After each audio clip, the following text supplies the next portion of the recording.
I'm going to introduce you, Gene, first. Gene Wisniewski is with us today. Gene received his art education at New York's Academy of Art, the National Academy of Design, the New School, and the École Albert Vihiers en France. Did I say Vihiers correctly? Yes, He's it's actually exhibited. L'Ecole. I guess it's L'Ecole Albert Vihiers, but I guess the name of it. Okay. And anyway, Okay. Gene's exhibited in galleries nationwide, including New York, Los Angeles, and Chicago. He's got 20 years experience teaching and lecturing on visual art and is the author of The Art of Looking at Art, which was released by Rowman and Littlefield publishers in October of 2020. And I forgot to say, my name is Lucy Handley. I am the Adult Programs Coordinator at the Ridgefield Library. So happy to welcome you. Welcome, Gene. oh, it's up to me now. Oh, thank you so much for having me. I really appreciate it. I love doing this. Welcome. And just so you know, the sole purpose of my doing these lectures is to let people know that despite the rumors, we do have culture here in New Jersey. So, because you know how people talk about New Jersey, we're used to everything you have to say. So this is a general guide to how to look at art. We're going to concentrate mostly on, well, pretty much on Western art and also on painting. There's two reasons for that. It's not that long of a talk, even though I do have a very long version of this talk. This is a kind of shorter version of it. And it gives it some focus. And plus, by focusing on paintings, we get the idea of just how many ways there are to express yourself in just this one medium, much less all the other mediums that are available to artists now. So that's to say that the possibilities for self-expression or for doing art really are endless when you think about it. So we're going to start off with, this is a part of a greater lecture, of a larger class I gave called the 6-hour art major, in which people go to art school in miniature. So this class involves having people do some drawing exercises, studying art history, going to art school in miniature so that they can go to a gallery or museum as if they've been to art school, quote unquote. And this is the art appreciation lecture from that 6-hour art major class. Let's see. And this is who I am. This is the book that Lucy was talking about. And just, this is my website and my email address. If you want to get in touch with me for any reason, feel free to contact me with comments or questions. This is where you can see my work, is my name here. And the 6-hour art major is where you can see a list of my upcoming classes and lectures. So without any further ado, I see something in the chat already. Yes, please write it in the chat. Yes. So if you do have any questions, please put them in the chat and Lucy will get to them as soon as possible. Or you can, I'm going to take a break every few minutes to ask if there are any questions. So we'll start with your basic art going experience. Here's someone sitting in front of a painting, and I'm going to just start with a few basic comments. The first is a total cliche. You've heard this a million times. Don't look, see. And most people spend 30 seconds in front of a painting on the average. They don't, something just happened with my light. Here we go. Okay, sorry about that. Most people spend about 30 seconds looking at a painting, and there's really a lot more to look at once you take the time to look at an artwork. Medical schools now, some of the more advanced medical schools are starting to have interns go to museums to look at paintings and notice details in the hopes of making them more empathetic towards their patients and also helping them diagnose diseases more easily by looking for symptoms. So there are a lot of fringe benefits to learning to observe art. And I could get into a whole thing about that, but I won't. But yeah, looking at art is a very good thing for you, and learning how to observe it really is. Now, let's say you go to a big retrospective, you know, there's 150 paintings by one artist or a couple of artists or some school of art or something. What I would recommend doing is kind of sweeping through the whole thing, getting an overview. And then, of course, you're going to want to see the big hits that everybody knows about, but then also take note of things that catch your eye that maybe aren't so well known. You know, just go back and look at those. So you can't possibly see everything in detail in a big show like that. So I would recommend taking it an overview and then focusing in a little later on the things that you want to see. There are good and bad points to listening to tour guides or listening to a docent who will give you a tour of artwork. They can inform you a lot of the backstories in artwork that you might not know just by looking at the piece itself. And they will fill you on a lot of historical background and give you details, things, educate you about the artwork. But the danger of listening to docents or tour guides can be sometimes that you just listen to what they have to say and you kind of check off the artwork. Okay, got it. Or they'll skip 3 or 4 artworks that maybe you wanted to look at something and they skip it. So although docents and tour guides can come in very handy, don't make yourself too reliant on them. There's something also to be said for seeing art on your own. You can get absorbed in it in a way that you just can't when your friend wants to move on to the next piece. Although there are advantages as well, seeing things with people, because they may know things that you don't know about the artwork or make observations about it that you wouldn't have noticed yourself. So when you look at an artwork, you have to kind of put yourself into it the same way you put yourself into a movie or a short story or a novel. You just throw yourself in and accept it as real. In the theater, they call this the willing suspension of disbelief, where you forget you're watching performers on a stage and you accept what their actions are as real. You forget they're reading scripted words and you just put yourself in that environment. And it's the same thing with an artwork as well. Realize that an artwork has its own logic. It is a self-sufficient piece of its own little world. You know, the artist has some philosophy they're trying to get across or some thing they're trying to tell you or teach you or show you, but the artwork has to be self-sufficient. And we're going to talk about that later when we talk about composition and things too, but it is complete. There's no going outside the artwork. Unlike, say, a movie or a book, it doesn't usually unfold.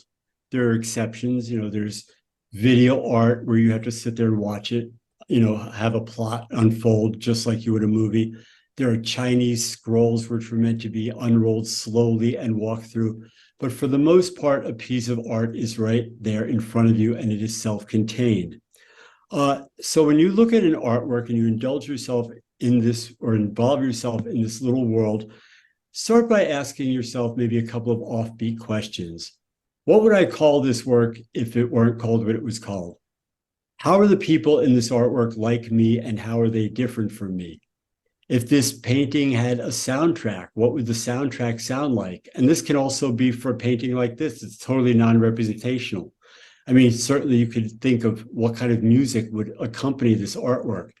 Think something like, you know, how would I describe this artwork to someone who couldn't see it? How would I describe the feeling of this artwork to someone? So try thinking about it in some offbeat terms. Come up with a couple of adjectives that smack you in the face right away. You know, big, red, colorful, whatever words just hit you immediately. Just get an immediate impression of it and then start to, you know, explore it in a little more detail. Look at it up close and from far away, because that's how the artist executed the work. They had to get up close to do the details, and then they had to back away from it to see how the whole thing worked as a unit. And then they went back in and, you know, related all the details to each other. And that's a way that you should look at it as well, because that's the way the artwork was made. I'm going very fast. Do we have any questions so far? Okay, I'll keep going. Learn what you can about the artwork, because every artwork does have a story or tells a story or has something to say. But I think the funnest thing to do is just to get your impressions and then maybe learn about it afterwards, so you don't have so many preconceptions. You know, a lot of times you may see something in artwork the artist didn't intend, but maybe it reads that way anyway. You know, sometimes artists do things that they didn't intend necessarily, and they're kind of happy that it reads another way other than they intended, because they don't necessarily want it to have a fixed meaning. So that's another thing to think about. All artwork is a reflection of its time. You know, and I'm really big on teaching the historical context of artwork, which we're going to get into when we look at a few more slides. But think of it also as an idea. What is it trying to say? And also look at it as a handcrafted object. How was it made? Because artworks are made things. And, you know, you want to see the craft behind it, because that's part of it as well.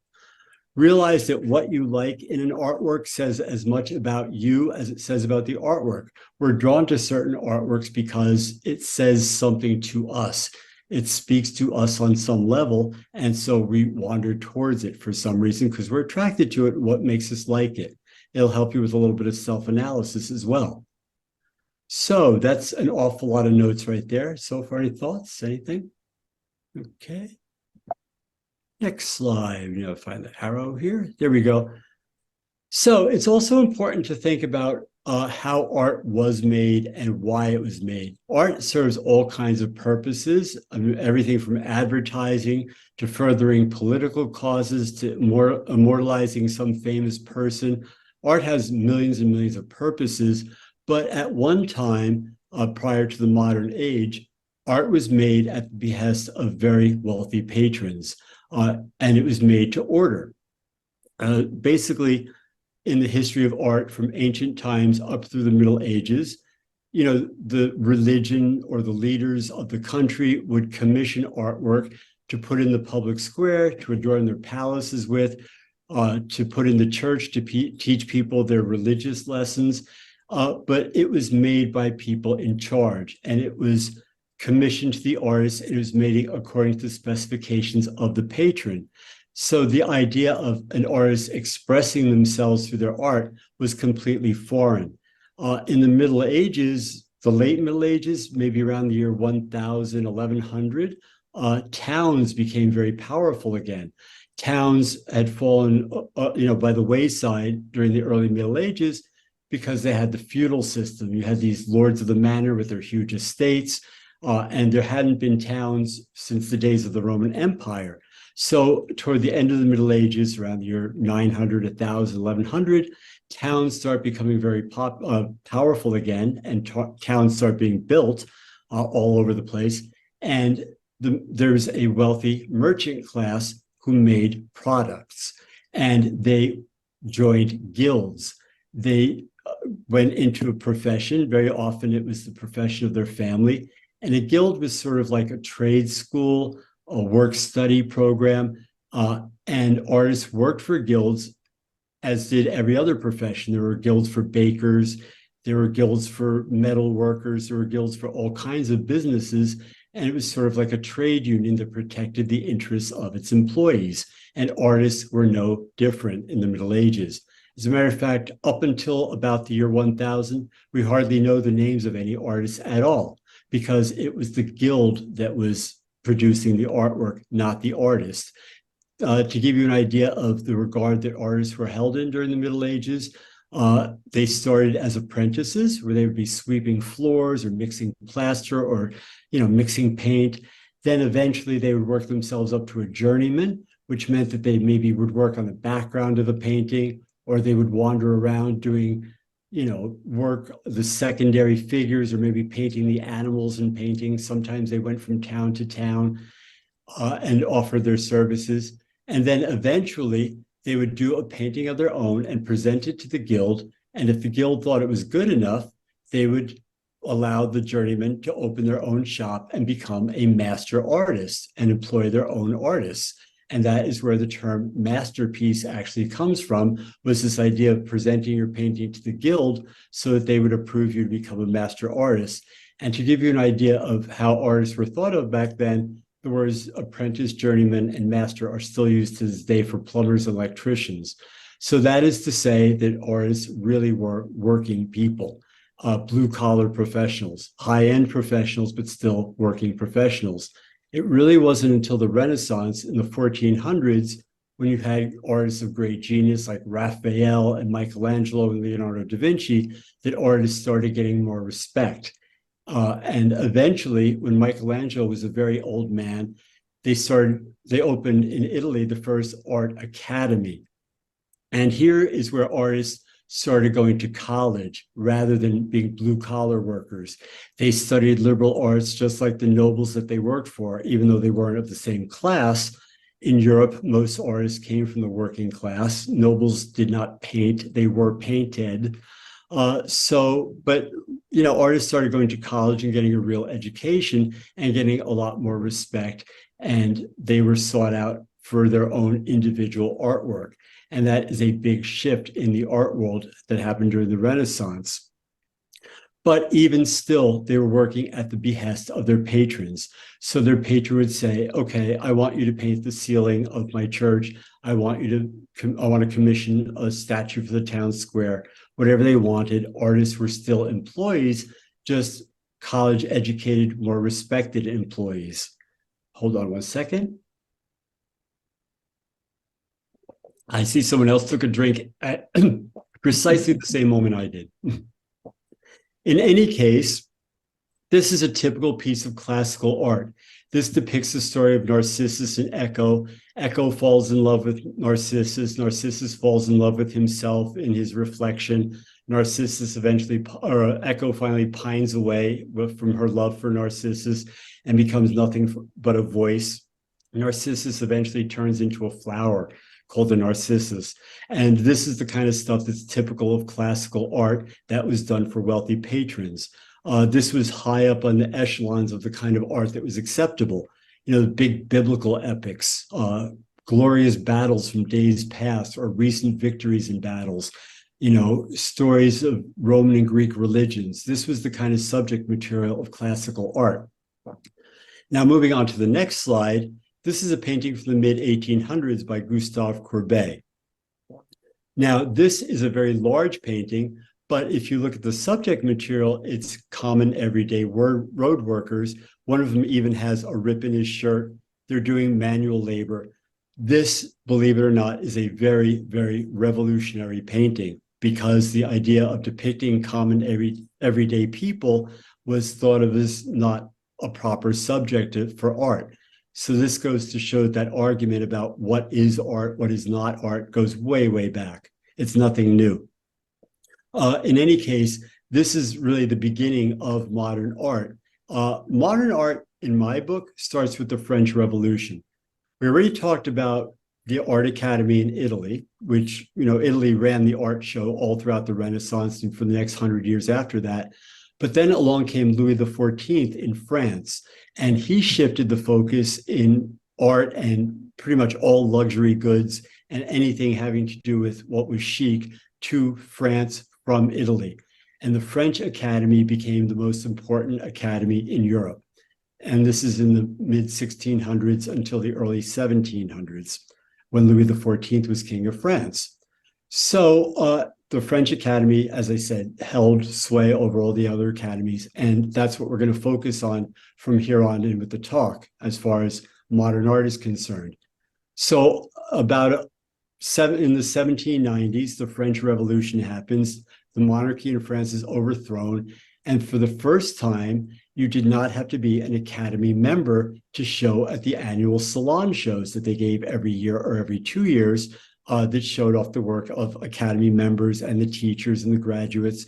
From now on, with the new ideals of the French Revolution, anybody who wanted to call themselves an artist could submit an artwork to the jury. And it was a juried system, but it was more liberalized. So you did not have to go to the French Academy in order to be considered a professional artist. And this really was revolutionary because Gustave Courbet belongs to one of the first movements to break away from the academic kind of art by doing, you know, realistic artwork. And it was actually a movement called realism, where you portrayed common everyday stuff in your artwork. And as I said, previous to the French Revolution, this would have been unheard of. Any questions? Going at a good pace so far?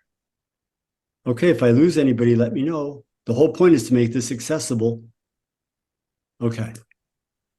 Another one thing I want to talk about with regard to art is doing the same subject and reflecting the culture or the time in that subject.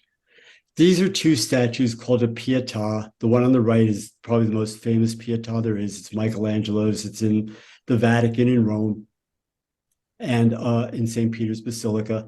But we have on the left is also a Pietà from Poland, in a town called Leobus.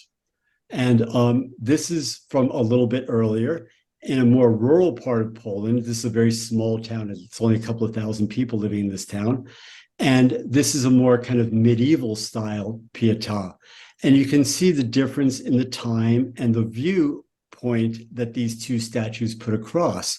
The one on the left is very violent and bloody, and it really shows what Jesus went through in the crucifixion. The wounds are literally holes in the wood, and his ribs stick out. And if you looked up closely, you can even see the blood is even three-dimensional. It's carved into the wood. So it really emphasizes Jesus's suffering on the cross. Whereas then the Michelangelo statue, which was done during the Renaissance, had a much more idealized view of the Pietà, and Mary is holding Jesus's body, and it's almost like the redemption has already happened, because Jesus's sign really does not show any suffering at all. It's a very peaceful statue, and it really does reflect a whole different mindset. Pietàs were a very standard pose for the Virgin Mary. There are a number of standard poses for her, and this is one of them. There's also like the compassionate virgin. There's what's called the Stabat Mater, which depicts Mary standing at the foot of the cross. So these are all kind of standard poses, and this shows how two different cultures handled the same idea and what it reflects about those cultures. Next slide. Now, everybody knows this painting, The Milkmaid by Johannes Vermeer, but you may not know the full story behind it.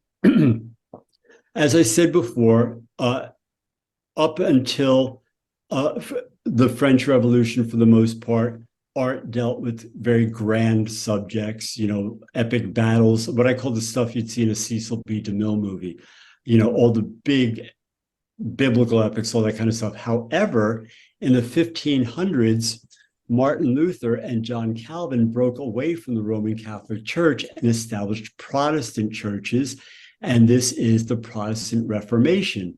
So in the north of Europe, in countries like Holland and Germany, they did not want paintings of saints and people with halos, because I'm letting people in. Let's see.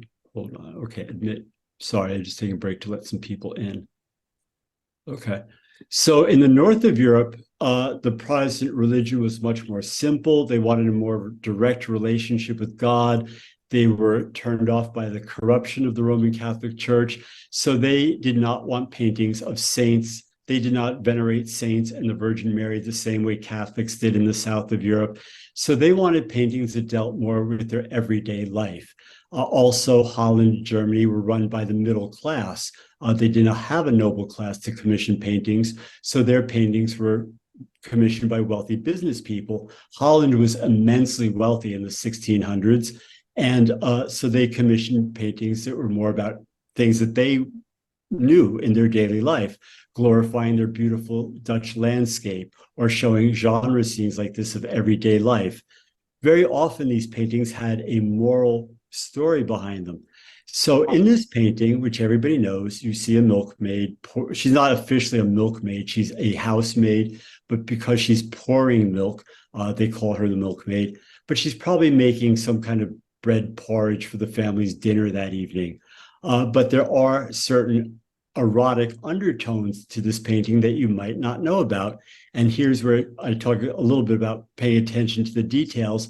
And also the fact that just because you know a painting and you can recognize everything in it, doesn't necessarily you understand exactly what the painting is about.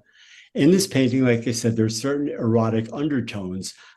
Maids, being from the lower classes, were thought to have looser morals. A lot of times in these Dutch master paintings, you'll see, a maid sitting in a barn looking all dazed, and there's a basket of broken eggs next to her. Well, that basket of broken eggs is symbolic for the fact that she lost her virginity. So there is some kind of subtle erotic imagery in this painting as well. We're going to look at a little detail here. If you look in the lower corner of this painting, which is not that big, you see a little box here. That is a foot warmer. It was thought that she, the maid, having kind of these thoughts maybe about her absent lover, might put this foot warmer under her skirts and warm up the lower part of her body. Back then, people would have taken that as some kind of sign of eroticism, just like the broken eggs. Also, if you look at these little tiles down here, on this tile here, there's a little Cupid with a bow. And over here, there's a guy walking with a knapsack on his back, which gives the idea that as she's pouring milk into a bowl, which is itself very suggestive, that she might be thinking about her absent lover. So that goes to show that just because you know a painting and can recognize everything in it, doesn't necessarily mean you know what the painting is about. Now, here's a portrait. You go to any museum and you'll see millions of these aristocratic portraits. Oh, yeah, there goes another ancestor, somebody else with a wig. Oh, boy. But the thing is, these people were generally painted because they were important.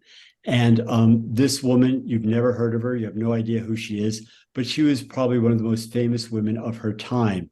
Her name is being alluded to in the painting here. You see there's a black cat digging into a goldfish bowl, probably to catch a fish for dinner. Her name is Kitty Fisher. In 18th century England, she was probably one of the most famous women of her time. She grew up as a nobody. She started life as a milliner's daughter. And in those days, the class system in Georgian England was very, very rigid. So if you were born a milliner, chances are that you're going to die a milliner's daughter. So she had higher aspirations than that. Georgian England is a really fascinating time. This is when England lost America. This is the time of Mad King George III. It was a very bawdy time, a lot of political satire, a lot of political corruptions, political offices were openly bought and sold. And the class system was very rigid as a result of a rising middle class that posed a threat to the monarchy. Meanwhile, there was an enormous underclass barely getting by. The Kitty Fisher was part of. She had higher aspirations for herself, and she, along with a number of other women, became courtesans and had relationships with very high-powered men, and that was how she got ahead in the world. She met the famous Italian adventurer Giacomo Casanova at a party, and he commented that she was wearing jewelry worth in excess of 200,000 francs, which meant that she was incredibly wealthy. She also relates exactly to our own time because she and her fellow courtesans were written up in the daily papers for nothing but their exploits, making them the Kardashians of their day. They were written about constantly in the papers for their exploits. One time, Kitty went horseback riding in the park and was thrown from her horse in such a way that it was really revealed she was wearing nothing under her gown.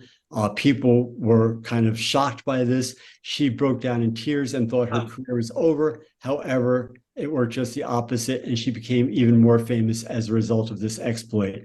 And another time, she ate the equivalent of like $1,000 bill between two slices of bread just to show that she could. Poems were written about her. Men carried her likeness around in snuff boxes and lockets, and all the famous portrait painters of her day painted her. She was painted by Thomas Gainsborough. She was painted by Joshua Reynolds, who was the celebrity portrait painter of his day. So this woman has a fascinating life story.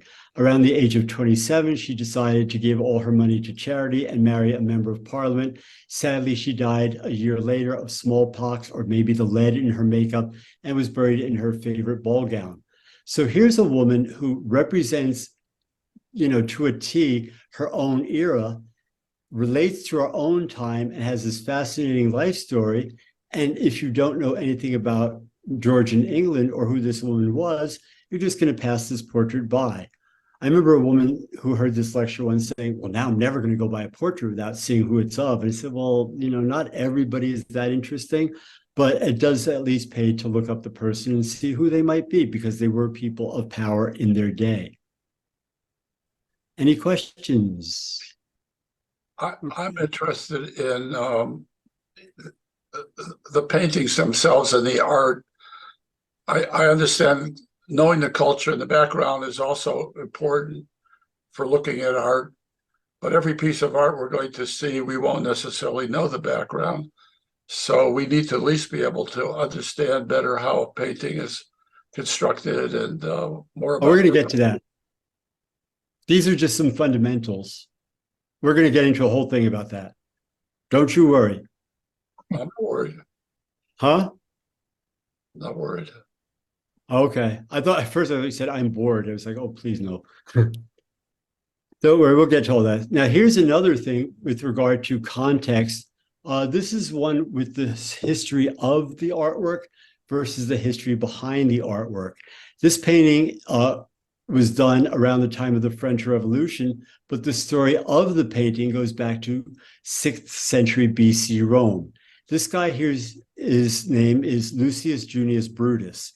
He, along with some other men, overthrew his uncle, Lucius Tarquinius Superbus, who was something of a tyrant, and Brutus here, along with 2 other men, established the Roman Republic. He believed so strongly in the Roman Republic that when he found out his sons were involved in a plot to restore their great uncle to power, he had his own sons executed for treason, and a year later died once again defending the Roman Republic. In any case, this painting by David shows the moment when Brutus's sons' bodies are being brought into the house, having been beheaded for trying to restore their uncle to power. And that's Brutus's wife and daughters. And that's a maid over there in the corner crying. So this plot of the painting takes place in 6th century Rome, but historically it's important to the French Revolution because it's about the overthrowing of kings. And Louis XVI, who was king at the time, thought that this painting was very dangerous and had it banned from the Salon show. So even if most people in France probably had no idea what this painting was about, they knew that it was one more thing the king did not want them to have. And so they demanded that he show it at the Salon, and it probably helped bring Louis XVI one step closer to the guillotine. So once again, that's to show that the history of a work can enrich it for you. Now, this is an example of how one art school can be a reaction to a previous art school. When we talked about the French Revolution and the coming of modern art, this is the first art movement to break away from the neoclassical art that was big during the French Revolution, helped bring about the French Revolution. Neoclassical art was all about rationality and balance, and really tried to recreate the ideals of ancient Greek and Roman art because they represented Greek democracy and the Roman Republic. So that was what brought about the French Revolution, and this is the official art of the French Academy thereafter. However, once the French Revolution happened and artists were able to express themselves more what they wanted, the first art movement to break away from the academic style of art like this was Romanticism. And you can see here the difference in the style of painting. This is much more loose, much more emotional. Also putting it in a historical context, this is the era of Edgar Allan Poe, Nathaniel Hawthorne. This is when Percy Bysshe Shelley and Mary Shelley were around, when Frankenstein was written, when Lord Byron gave his life for, the Greek battle for independence. So the focus in art got away from rational thinking about the rights of man and, all this logical kind of thinking and how rational, logical thinking would help mankind. And people were doing art that was more about the emotional experience of art or what they saw. So this is not necessarily an anatomically correct horse, but it really gives the feeling of a horse bucking in a thunderstorm. This is also one of the beginnings of abstract art, is the idea of painting something the way it feels rather than the way it looks. And that's very important when we look at some abstract art. This is a close-up of that painting to give you an idea of just how different it was. And you can see the brushwork, how loose it is compared to the neoclassical painting, which is very, very tight.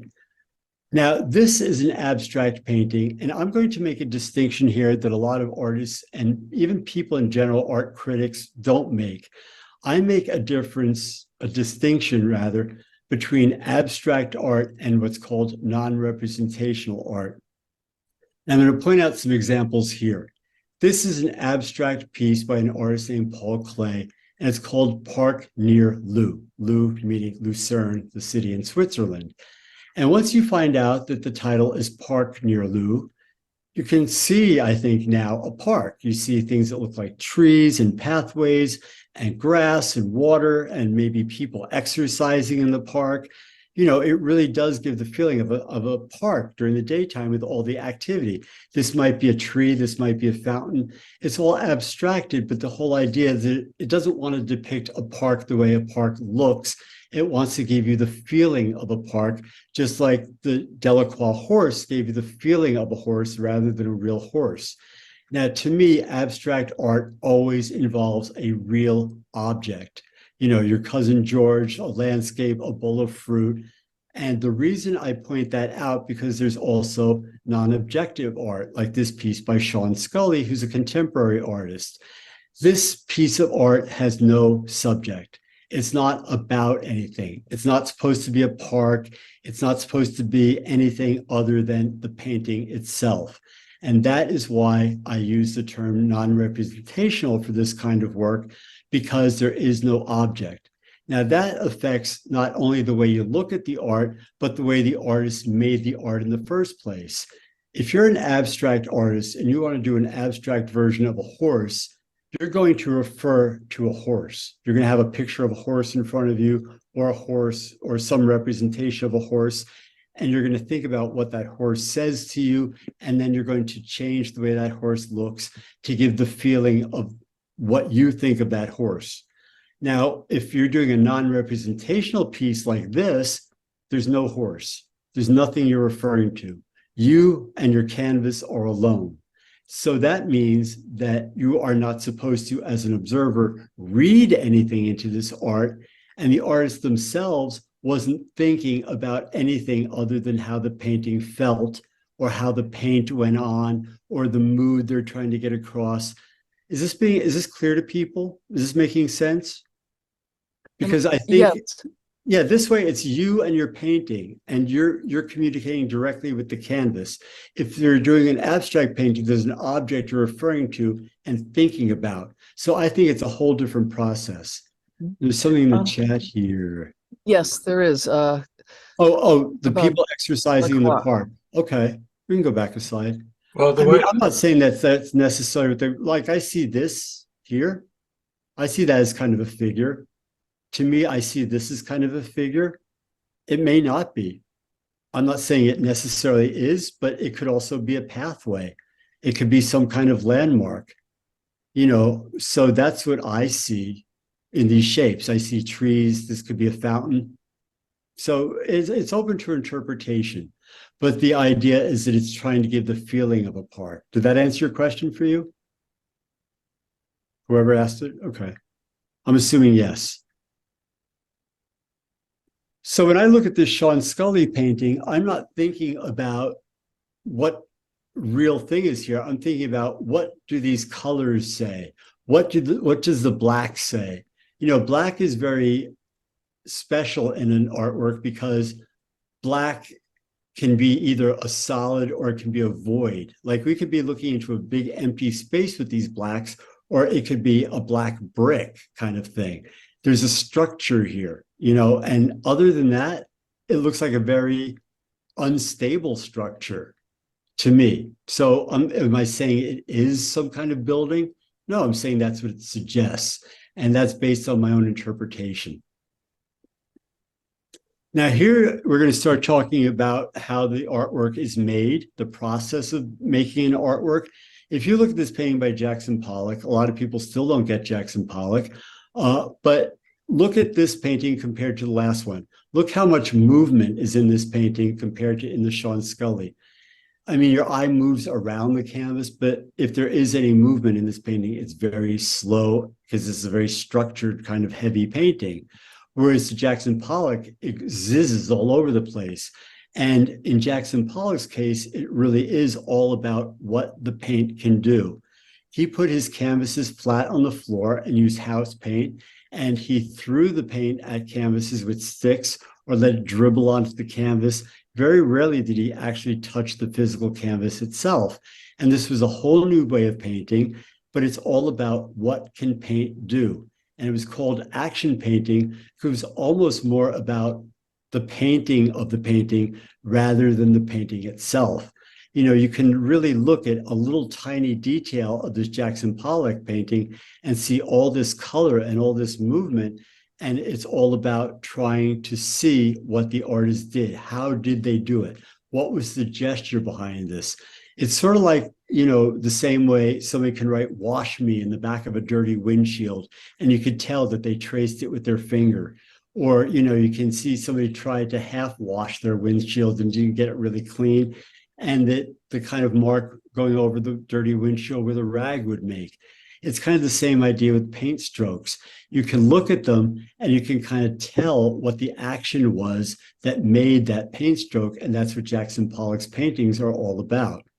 Now we're going to look at some details of a lot of other different artworks. This is a painting by Jean-Auguste Dominique Ang, another neoclassical painter. And this is the kind of stuff that really wows people. They look and say, oh my God, all that detail. And it is a very time-consuming process, but it's a completely different process from something like Jackson Pollock. Here, the artist did a very, very careful, detailed underdrawing. They painted in the shadows with what's called a grisaille or a gray painting, like a one-color painting, and they put in all the shadows, and then they filled in the details with color, putting on very thin glazes of transparent paint. Some of these paintings might take 30 or 40 layers of paint to build up the glaze to the point where you could get it thick enough. So this is a very time-consuming, very long process of painting compared to something like this by Frans Hals. Frans Hals invented a method of painting. He was a contemporary of Rembrandt and Peter de Hoek, and he was part of the golden age of Dutch painting. But he invented this painting method called direct painting. They have x-rayed Frans Hals's paintings, and they have never seen any signs that he did any kind of preliminary drawing, which is just astounding when you think about it.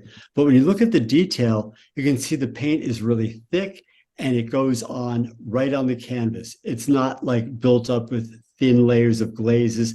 It's put thick on the canvas, and every brushstroke is very expressive. Now, this is another source for abstract and non-representational art, is the idea that paint itself could express something, that it's not all about the subject. You can really feel the artist here, and you can look at these marks and tell how they were made. The same goes for even a non-representational painting like Mark Rothko. When you look up close, you can see it looks purple and black, but then you can see all these other colors underneath where he scraped paint away or built up layers. There's some green down here, there's some red and orange up here. So there's lots of other colors involved that you can see when you get up close and you look at the details, and you can really see the process that the artist used to do the artwork with. Now I'm going to talk about seeing artwork in person, because we're looking at a lot of slides, but there's something to be said for seeing art in person, mostly having to do with feeling those brush strokes or getting the scale of the artwork. I've saw this guy's work in person, and I read a review. It was like, oh, yeah, big furniture, big deal. And then when I went there to see the show, I was kind of amazed at how it made me feel. I felt really kind of demeaned, like I was a small child, or like I was the family pet or something, walking underneath this furniture. It made me feel very kind of menial. And just to show you how different people can interpret the same artwork, I got in a conversation with a guy who was at the same show, and he said to him, it felt like he had landed in some awesome land of giants, and it made him feel really kind of big. So we had two completely different reactions to the same artwork, but neither of us would have gotten that feeling had we not seen the artwork in person. Now, artwork, the same word that gave us art also gave us the word artisan, which meant that artists are craftspeople. And also the word artificial comes from the same word in Latin that means to make something with skill, ars, A-R-S. So the idea of a piece of art is that it is artificial. In this painting by Artemisia Gentileschi, who's an Italian Baroque painter, we're supposed to believe that she's just in her studio painting away, and she's not even aware that we're there, and it's almost like a play. But the thing is, it's very posed. She had a body double pose for the body and kind of glued her own head on it. And, it's all very constructed and all very artificial, but it's giving the idea that we just kind of stumbled into this room and we're just looking in on this woman. This painting, on the other hand, gives us the feeling that we're being looked at back and the painting is actually engaging with us after 350 years. This guy was a very important noble in the Spanish court. It's thought also that he might have been Diego Velázquez's cousin. His name is Jose Nieto, and he is engaging with us, and it doesn't look like he approves of us very much, frankly. Now we're going to talk about the stuff you want to talk about, composition, how to look at an artwork and how it's constructed. So now that we're at this point, I think it's a good time to take a break. We have something in the chat. Okay, yes, thank you. Okay, so I answered that person's question. Okay. Does anybody have anything they'd like to add or ask or anything like that? Okay. Running through everybody? Okay, then. So we're going to talk now about composition. And you're going to notice that art has a lot in common with music as far as the terminology goes. Harmony, tone, composition, all these terms are interchangeable between music and art. And they use the word composition when they're talking about an artwork very much on purpose because it is composed. Like I said, it's totally artificial, it's totally set up, and everything is exactly where it has to be for a reason. Even when you look at this slide, you see that I put the word composition all over the slide in a very balanced kind of way that makes your eye move all around the canvas, because what they have in common is it's the word composition over and over again. So that gives it a certain unity. What gives it variety is the fact that some of them are darker, some of them are lighter, they're different colors. So that idea of unity, of repeating the same thing over and over again, holds the piece together. But then what makes it interesting is the variety.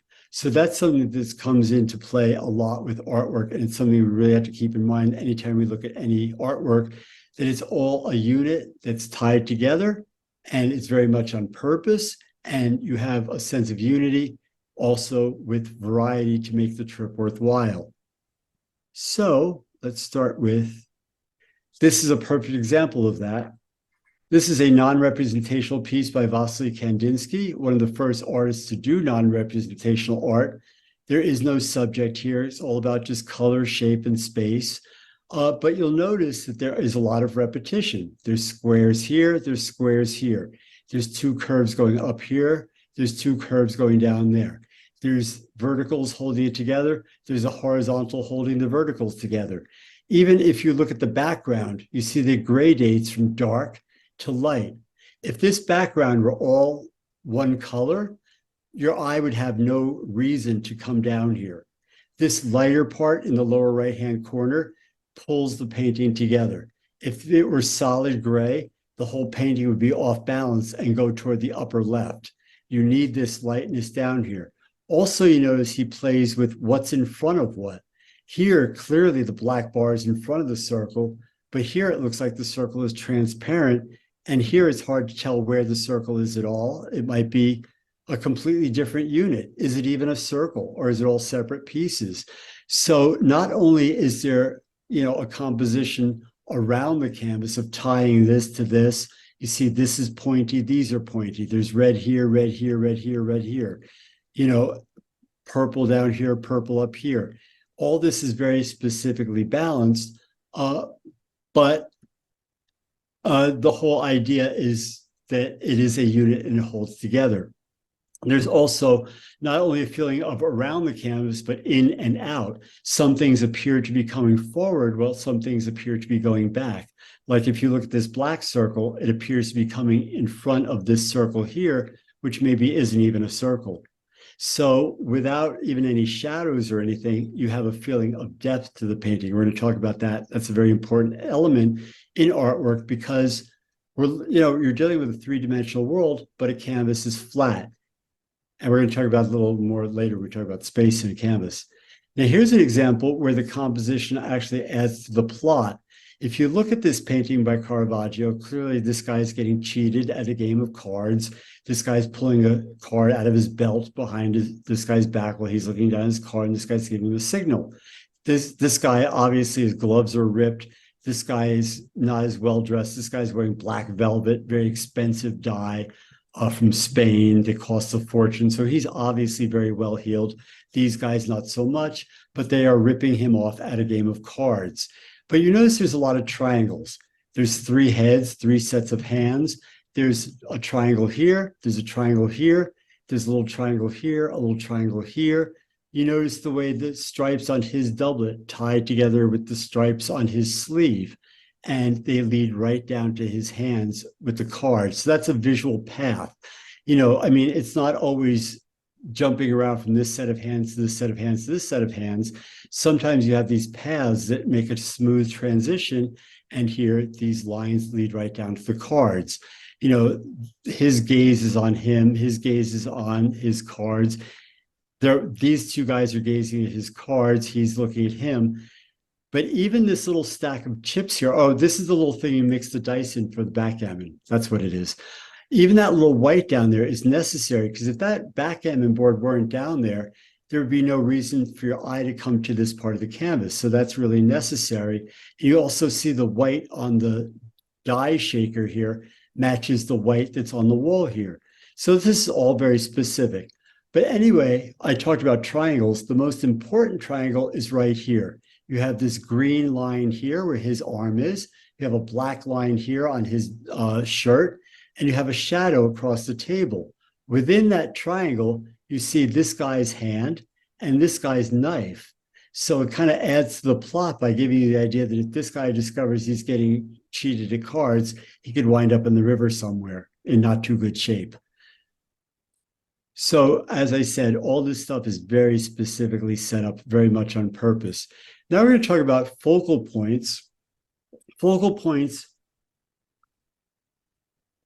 are the idea of what you look at first in an artwork. An artwork doesn't necessarily need a focal point. Jackson Pollock doesn't have any focal points. But this painting by Vincent van Gogh very clearly has. It's all about this white iris.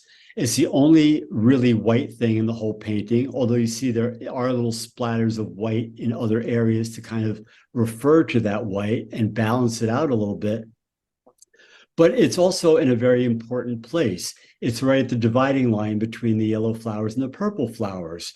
It's also, as I said, unique, but there's also an arrow pointing right up at it. It's almost like this white flower is the head of a parade. What do they call that? The drum major, whoever leads a parade. I forget what they call that person.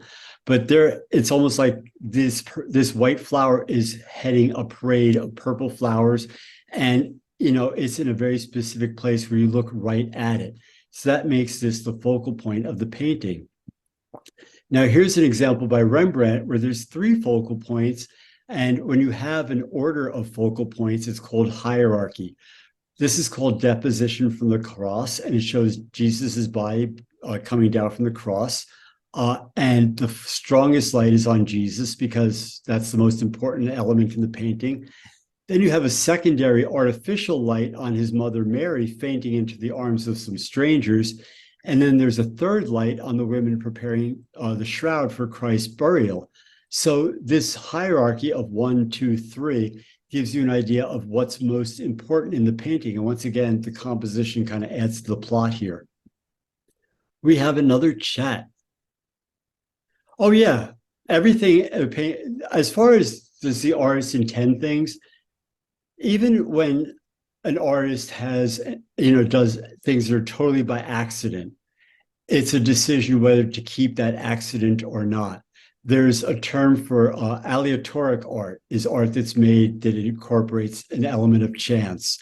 Artists like the Surrealists use a lot of chance in their art, to kind of just make a certain statement.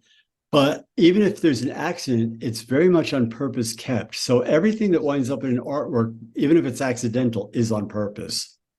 So yeah, everything is, even my art students sometimes are surprised to find that out. So now we're going to talk about the elements of art, and space is probably the most important one because it's what painting is all about. I see we have a chat. I'm sorry, in the Rembrandt here, an animal in the lower right? Yes. I have no idea what that is, frankly. I've never looked that closely. You can see a claw.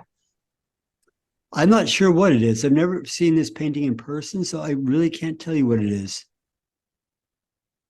I could try brightening it up if I saw it another time, but I'm not sure. I may have to get back to you on that. It may be a plant or something. Who knows?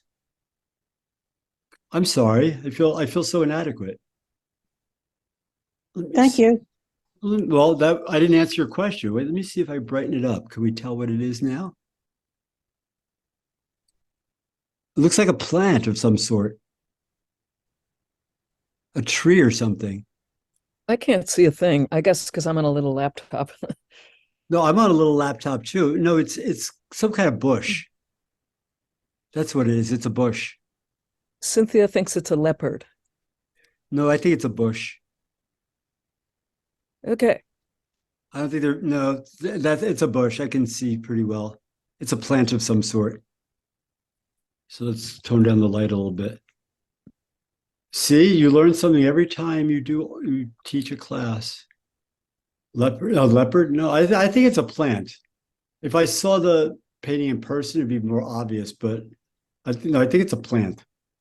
So space is important because a canvas is two-dimensional and the world is three-dimensional, but the artist has to decide, well, am I going to work with the fact that it's two-dimensional, or am I going to try to create the illusion that it's three-dimensional? In this case, this is the shallowest space you could probably ask for in an artwork. Jan van der Ploeg is a contemporary artist who paints right on the wall. So that's about as flat a space as you can get. But even still, you get this sense of movement in this artwork. And you get an illusion, even though I know for a fact that he uses solid colors. It seems to me that where the white stripes get a little narrower, they appear to get grayer just by being surrounded by more black. So that's part of it too. And that kind of gives them a feeling of caving in a little bit or going straight across, because there seem to be less shadows here on the ones on the bottom. But there's, it also has an idea of, is it white on black or black on white? So there's a lot of movement here, but it's about as shallow a space as you get. But even still, there seems to be a feeling of a little bit black back and forth, like these might be tilted backwards slightly and kind of going a little over that way. Now, on the contrary, you have this painting by Canaletto, who did lots of paintings of Venice. This is the Piazza San Marco in Venice. It would take you a good hour to walk to the back of this painting. But once again, it's completely flat. This is an illusion. It's just a flat canvas. It's, a couple of mil thick. So this artist has decided to work with the illusion of creating space on a flat surface. And that's the concept of an awful lot of Western art. Western art, by the way, and I've always found this curious, and I have yet to figure out an answer, but Western art, which is pretty much based in ancient Greek art, is the only art tradition in the entire world to really care about realistic space and rendering people and things realistically. And I have no idea why that is, but if you look at art from anywhere else in the world, no other culture is obsessed with it like Western art is. Now, we talk about space. Now, there's the idea of positive space and negative space. I think most people know this little thing down here. Is it two faces or is it a vase in the middle? And it depends on which is the positive space and which is the negative space. If the black is the positive, then you have two faces. If the white is the positive, then you have a vase in the middle of them. It's the same thing here a little bit with this painting by Barnett Newman. Barnett Newman painted very heavy subjects. This one's called Adam. It's supposed to represent the first man. A lot of his paintings have these very profound titles, and he's trying to get these ideas across, these very profound ideas, using a very minimalist style. So he's foregoing any kind of narrative, any kind of figures, but they do have a title that they're supposed to represent something. But in this painting, it's hard to tell. I mean, at first, it looks like orange stripes on a brown background, but who's to say it can't be brown stripes on an orange background? And if you look, you also notice that three lines have different weights. This skinny dark one seems to be receding way into the background, and this one seems to be coming forward, the one in the middle, because it's the lightest. And this one almost seems kind of cut out, the one on the left that goes all the way to the edge. So it's very, very balanced. And that's what a lot of minimalist art is about. It's very much like Renaissance art, except without the people in the buildings. It's all about mathematical balance and having everything exactly the right shape, exactly the right size, exactly the right color, exactly where it's supposed to be. And that's all about composition in any artwork. Now, this painting by Peter Bruegel the Elder, this is from the Northern Renaissance. Once again, dealing with daily life as a subject, which was not being done in the south of Europe at all. The Renaissance is still going on in the south of Europe, dealing with big religious paintings and history paintings and all that stuff. But this is an example of a very large painting of a very, common subject. And this is where it really pays to get into the details. Because if you look at this kind of large painting up close, you notice, first of all, there's zones. You see there's a big yellow zone at the bottom. You see there's a green zone here, and then there's a gray zone in the back. And that helps establish the sense of space. But you see the repetition thing I was talking about? The yellow is repeated back here. You want to tie those things together, and that helps tie the painting together. If this yellow landmass weren't here, the whole painting would fall apart. It just wouldn't hold together at all. You also see that there's a huge empty space here, balanced by a very busy space here. So, you have a lot of horizontals, and then to cut the boredom of all those horizontals, you have a vertical here and a diagonal here. So that's how this painting is all tied together. Verticals, verticals, verticals, horizontals rather. You got the idea. These are all horizontals, and you have a vertical to staple it all together, and a diagonal to add some visual interest, because diagonals tend to indicate movement. But now let's look at some of the details of this painting. When you look up close, you see these people having their lunch, and it's, people doing their daily activities. And then when you look up really, really close, it's really fascinating because you see these are real individual people, and they have their own little personalities. And it's very poignant because they're just doing people things. They're taking a nap on their lunch break at work. Somebody's drinking their milk. This guy is missing a few teeth, and they're regular people doing regular people things. And all of a sudden, it ties in with our own lives because we realize that these are real people. Then when you look at another part of the background, this here scene is this little part right here in the middle of the painting, smack dab in the middle. This gives you an idea, something about life in Renaissance Holland is these people are playing a game called Squale. I don't know the exact rules. It was hard enough to find out about Squale at all. But basically, this is a game that consisted of throwing sticks at a dead goose hanging from a pole. And that's the activity these people in this painting are involved in. Now, how would you know this? You wouldn't unless somebody tells you, but it kind of brings the painting to life a little bit, doesn't it, to know these weird little facts about it. It also gives the idea of what's worth looking at in a painting, all the little details that you might normally not even bother to notice. And then you can even see there's even a guy here with a peg leg somewhere. Where is he? Oh, I forget. There's the guy with the peg leg. There he is, back there. So yeah, all these little details you can see in the paintings when you look up close. Now, this is another idea with space, is the idea of creating 3 dimensions with what's normally considered a painting. These pieces by Frank Stella are very, very large.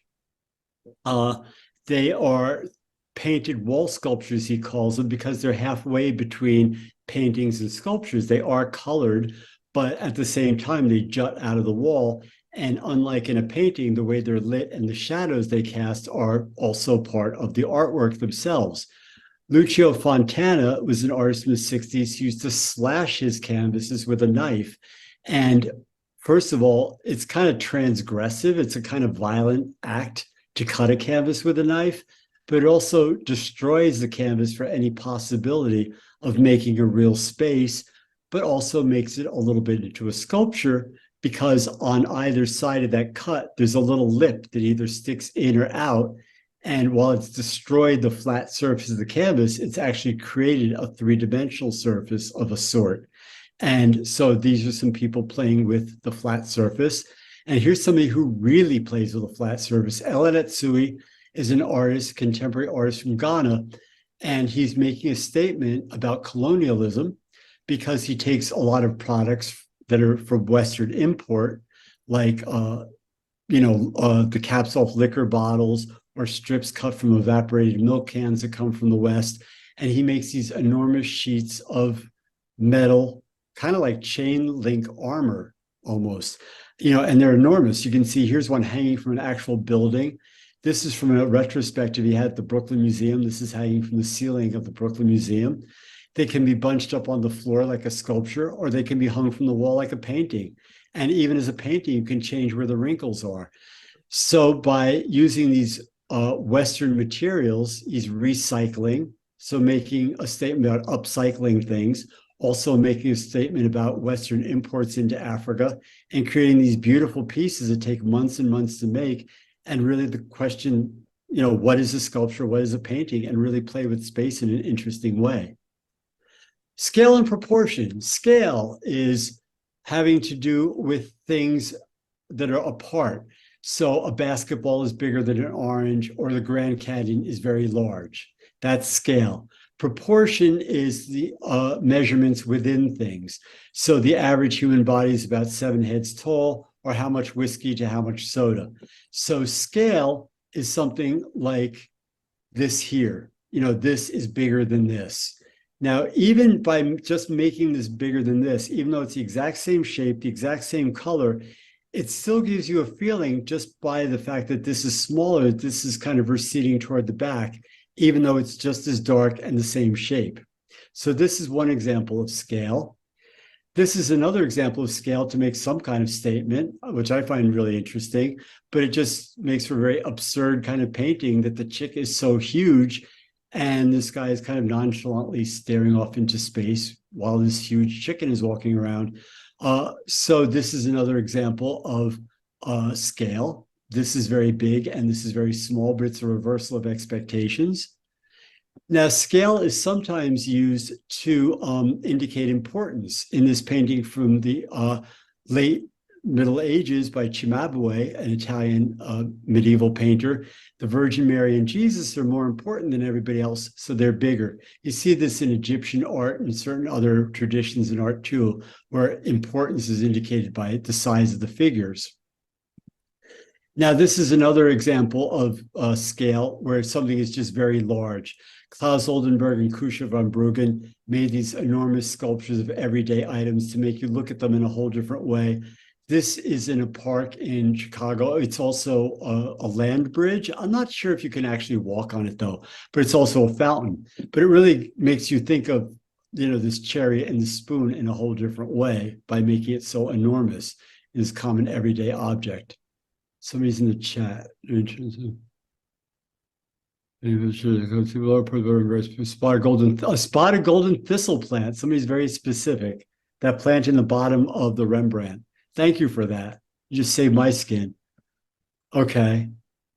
Now, this is an example of proportion where you have this very large painting of a very small child with a very large head.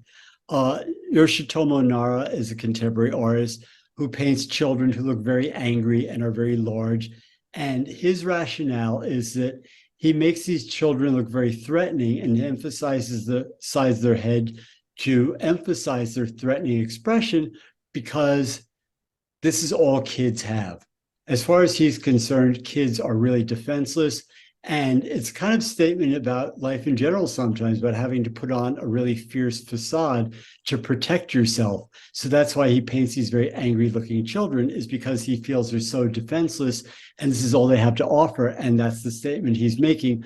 But this is all done with the proportion of the head to the rest of the body. Any questions? So far, so good? Okay. Edges are another way of defining space. This painting by Kay Sage, a surrealist artist. She was married to another surrealist artist named Yves Tanguay. His career eclipsed hers because men's careers just generally eclipsed their wives back then. But I think she's a far more interesting painter. She committed suicide in her mid-50s, and I think this painting really echoes the feeling of desolation she must have felt. You have these weird kind of cloth-like shapes that should be very soft, imprisoned in these weird structures with these kind of disconcerting chimneys. But what really gives the feeling of an unfathomable space is like, how far back is this exactly? This could be a few feet back. It could be hundreds of miles back. You can't really tell because the horizon is so indistinct. But the fuzzy edges and the gray color of this shape here really make this recede into the background, whereas the dark shadows and light lights here on this shape make it come forward, and the sharp edges. So edges are really important in defining space as well. Line is the most basic element of art. When little kids draw, they draw with lines, just instinctually. And a line is probably the most immediate and expressive thing you can do in art, because it's you and your pencil, or even in the earliest cave art, those are really just colored in drawings. When you look at them, drawing was always the basis for art. And you can tell a lot by the artist's temperament by looking at their line. When I do 6-hour art major, that class I talked about before that this lecture is from, we do an exercise where you draw anger and then you draw a good night's sleep. And when people do anger, their lines are invariably a lot darker, a lot pointier, a lot angrier. And you really can get the feeling of the artist's temperament from the line and the energy in the line. Now here, you see how hard and bold Egon Schiele's line is compared to David Hockney's. Here you have a totally kind of abstracted line.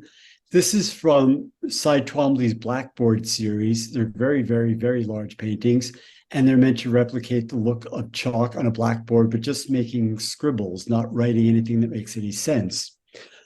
But you can get the feeling of the gesture here, just like with the Jackson Pollock. I mean, to look at these paintings and see how huge they are, and then see how he made these big sweeping lines, you really get the feeling of how much work went into doing these paintings, you know, rubbing out certain parts and then restating certain other parts. Color. Color is the most emotional part of art, because usually if you don't like the colors in an artwork, you're not going to like anything about it. But you can see how really bold colors make a very strong statement.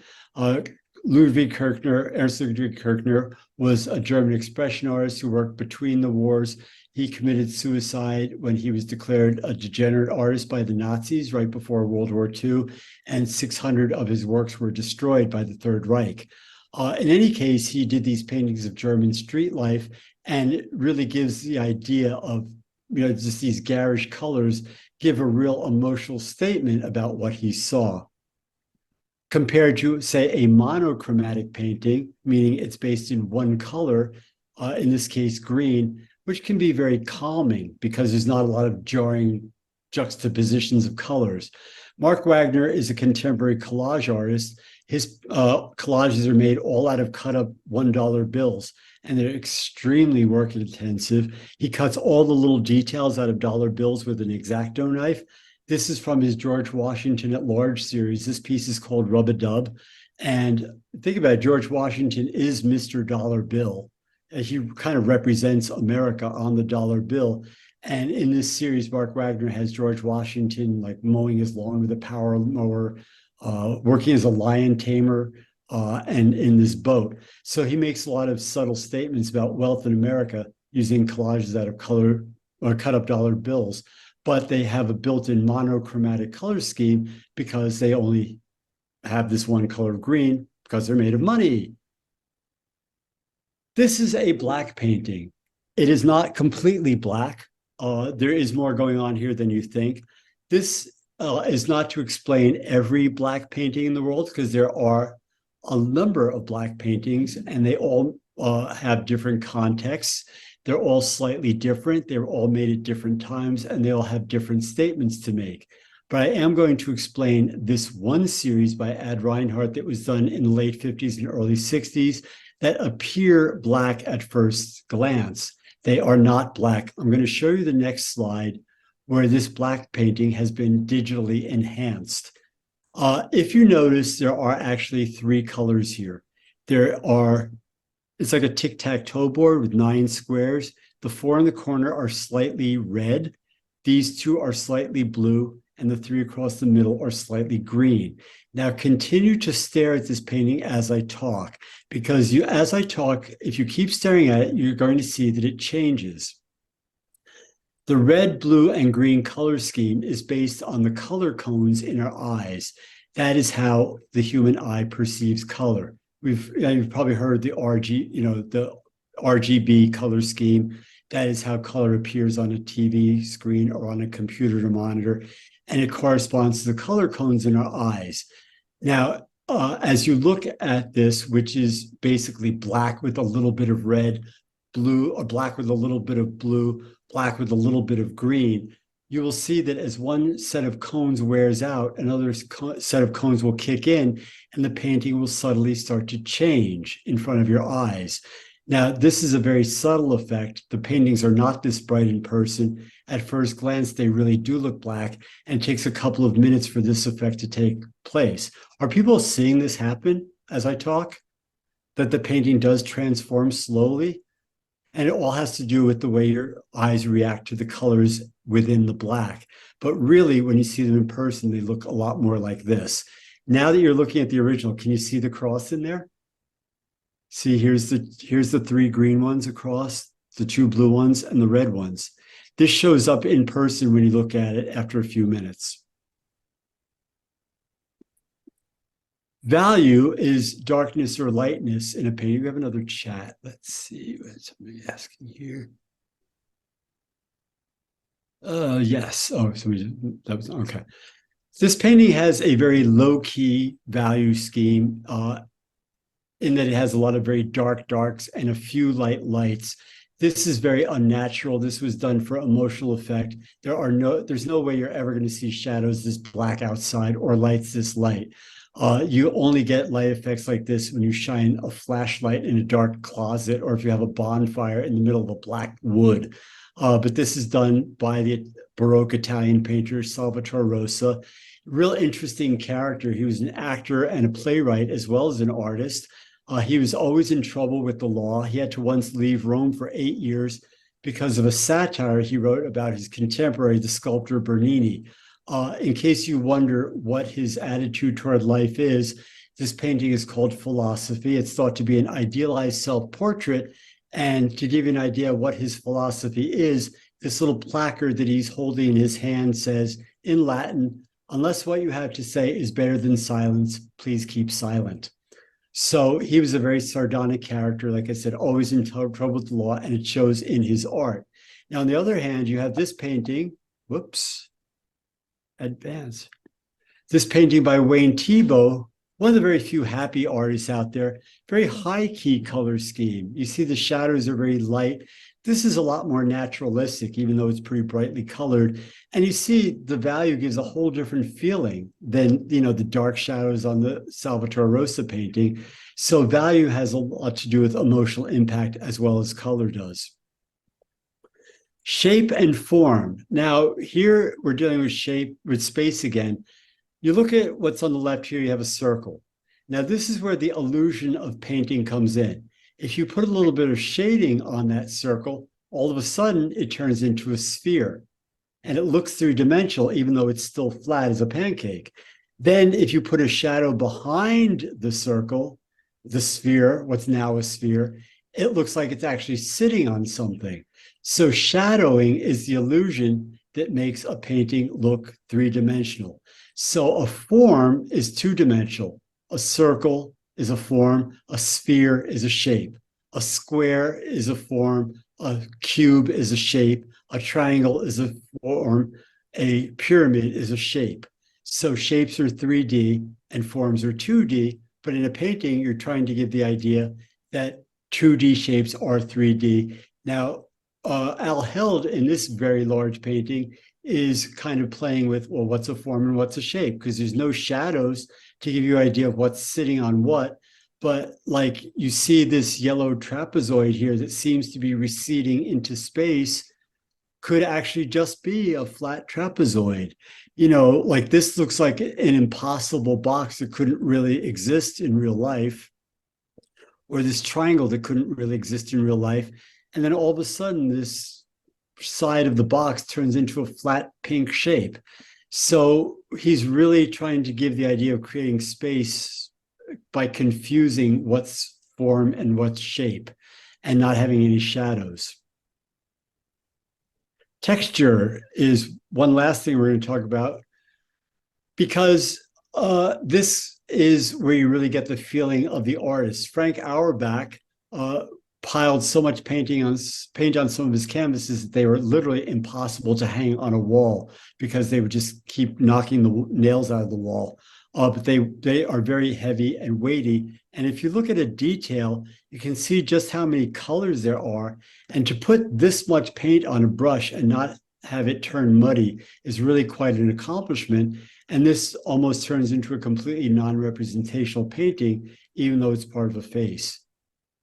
Now, here's an artist who decided to forego texture altogether for the sake of just effect. Donald Judd did a whole series of these works he called stacks. They were, nondescript metal boxes, very often with plexiglass in the top and or bottom. And because he didn't want you to think about any story, any plot, that they were about anything, he just wanted you to see them as forms as forms in space, and how they are lit and how they react to light at different times of day. You see, this is one like really well lit, showing off, like pulling out all the stops. The plexiglass is making these beautiful reflections on the wall, but it's not about anything. So he purposely chose these very industrial materials because he didn't want it to have any quote unquote feeling. He wanted it to just be about light in space and forms on a wall. The height of your stack depends on the height of your walls, by the way. So you have really tall ceilings, you can make these stacks really taller. Now, here's another artist who plays with texture. This is called single gun theory, and it's clearly referring to, let me start that again.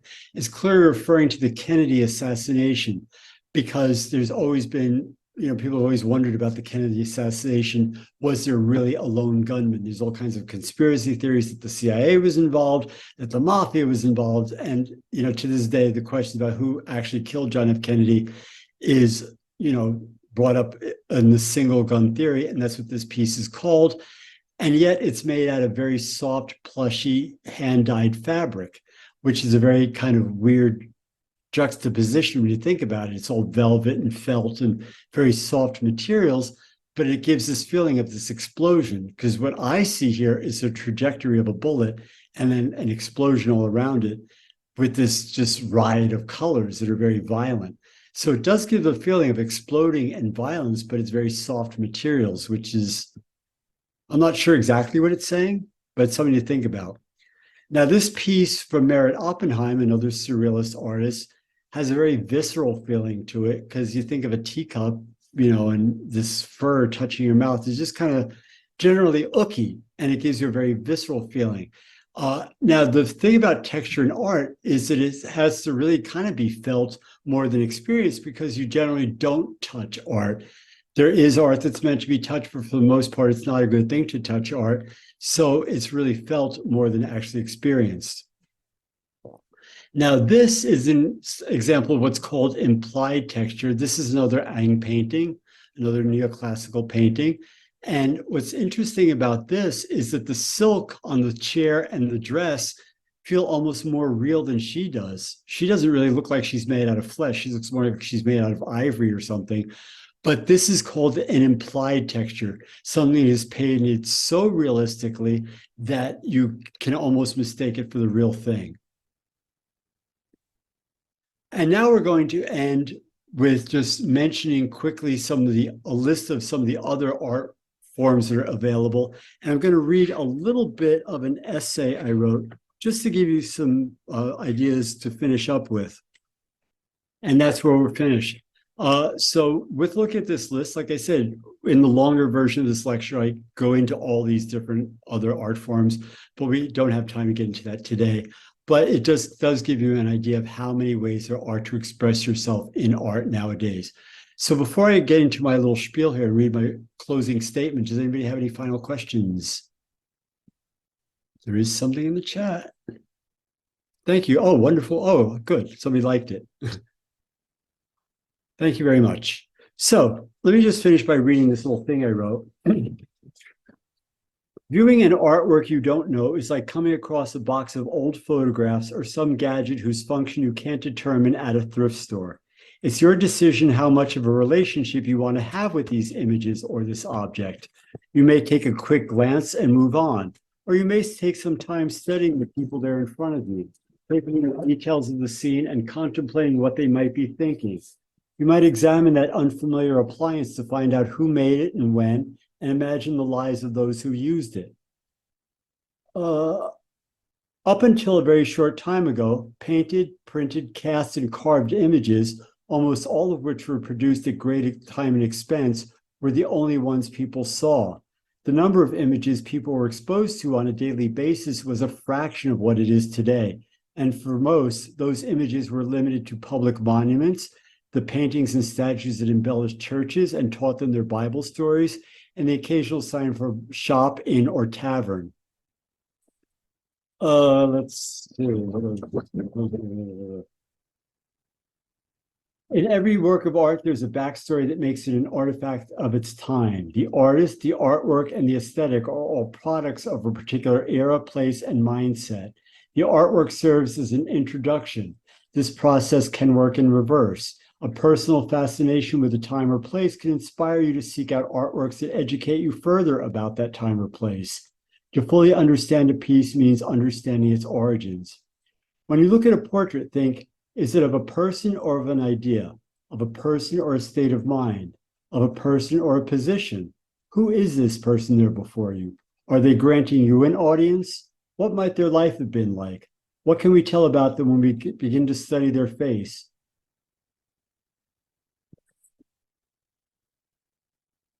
What preconceptions do we have when we're looking at someone famous or familiar? Is the artist subtly painting themselves rather than their subject? By the same token, are their self-portraits as revealing as we think they are? If anything, a self-portrait is probably the most self-conscious work an artist can do. They're literally creating their own image. Still lifes are not always about the objects in them, and landscapes are not always about capturing the light and color of the scenery, though that's not to say they aren't. Abstract and non-representational art operate under a different set of rules. For abstract works, think how the vision departs from the reality and why. For non-representational works, experience the works for themselves as color, mood, or the substance they're made from. Every artwork needs to be unraveled. This takes time. Recognizable is not the same as comprehensible. Even viewers who have a good deal of experience looking at art need to be educated. There are gaps in everyone's knowledge. Experts spend lifetimes studying niches. That said, even the experts can't be counted on to agree. But to learn something new about an artwork is to learn something new about art, about life, rather. The notion of what constitutes art is continually expanding, and it's essential that it be given the room to do so. Art can only therefore be defined as the realization of an idea. All art was once new and was once greeted as such. Think about what the work says now compared to what it said when it was first made. It probably relates or influences the way we live now more than you'd think. Art of the present is as we see ourselves now. It's a new way of seeing. So we have 5 chats. That's the end of the talk. Oh, I'd like to, can we get a copy of your essay? I could easily email it to anybody if you want. I would like to read it. I mean, it was hard to follow. You're reading it fast, and I'd like to think about it. Okay, well, thank you. I'm glad. Well, the other thing I would like to tell you, remind you, is that I reviewed your book before it came out and sent you my comments. And oh, wait, who is this? This is Mike Potashnik, and Oh, okay. I In fact, you said thanks for everything. Yeah. What Okay. do you Well, think? I didn't see your name on Anyway, I enjoyed yeah. your lecture. Thanks a lot. And Well, thank you. Now, if you Uh, want another lecture, I have one up on YouTube about art, architecture, and the politics of grandeur in the age of Louis XIV. So if you look up my name on YouTube, you can find that okay. lecture. But could you send me your essay? That would be great. Okay, well, I'm going to finish. This is showing you just some of my work. This is my self-portrait, and this is a series of abstract tarot cards I just finished. Yeah, it's a good And to self-portrait. finish up, this is the book with my contact information. So take down my email here, gene@genewisniewski.com, and send me an email, and I'd be glad to send you any information you'd like. So jot down that email. Meanwhile, any final questions? Or should we end it all? Thank you, Gene. I don't That mean was end it all. I delightful. mean, You've given us a lot. Thank you. it is a lot of I could listen information. to you all week. A lot to talk about, but not now. Well, it's hard. If you think you had the hard part, listen, I had to say it all. So it ain't easy talking for an hour and a half. I don't mind telling you. So Well, did a lovely job. Thank you. It was thank so you. I'm glad interesting. people enjoyed it. I always do worry because I wonder if I'm going too fast or people really following me. Sometimes if I have too many questions, I worry they're asking too many questions. They don't ask enough questions. I worry they're not asking enough questions. So, It was fine. Thank you so much. well, thank you so much. I really appreciate your chiming in with that. So there's Yes. no questions then? Okay, then Lucy, I guess we should end it, huh? Yes, and now I want to go look at some paintings. Oh, good. I'm glad you want to. Yeah. I'm glad it inspired you to do Yeah. so. Definite food for thought. Friday. Good. Thank Okay. you. Thank you. So Good night, everyone. okay, people are just finishing up with thank you. So, all right, then let's end it and I'll do that. I'm leaving the meeting. So thank you. Adieu. All right. Have a good evening, everyone.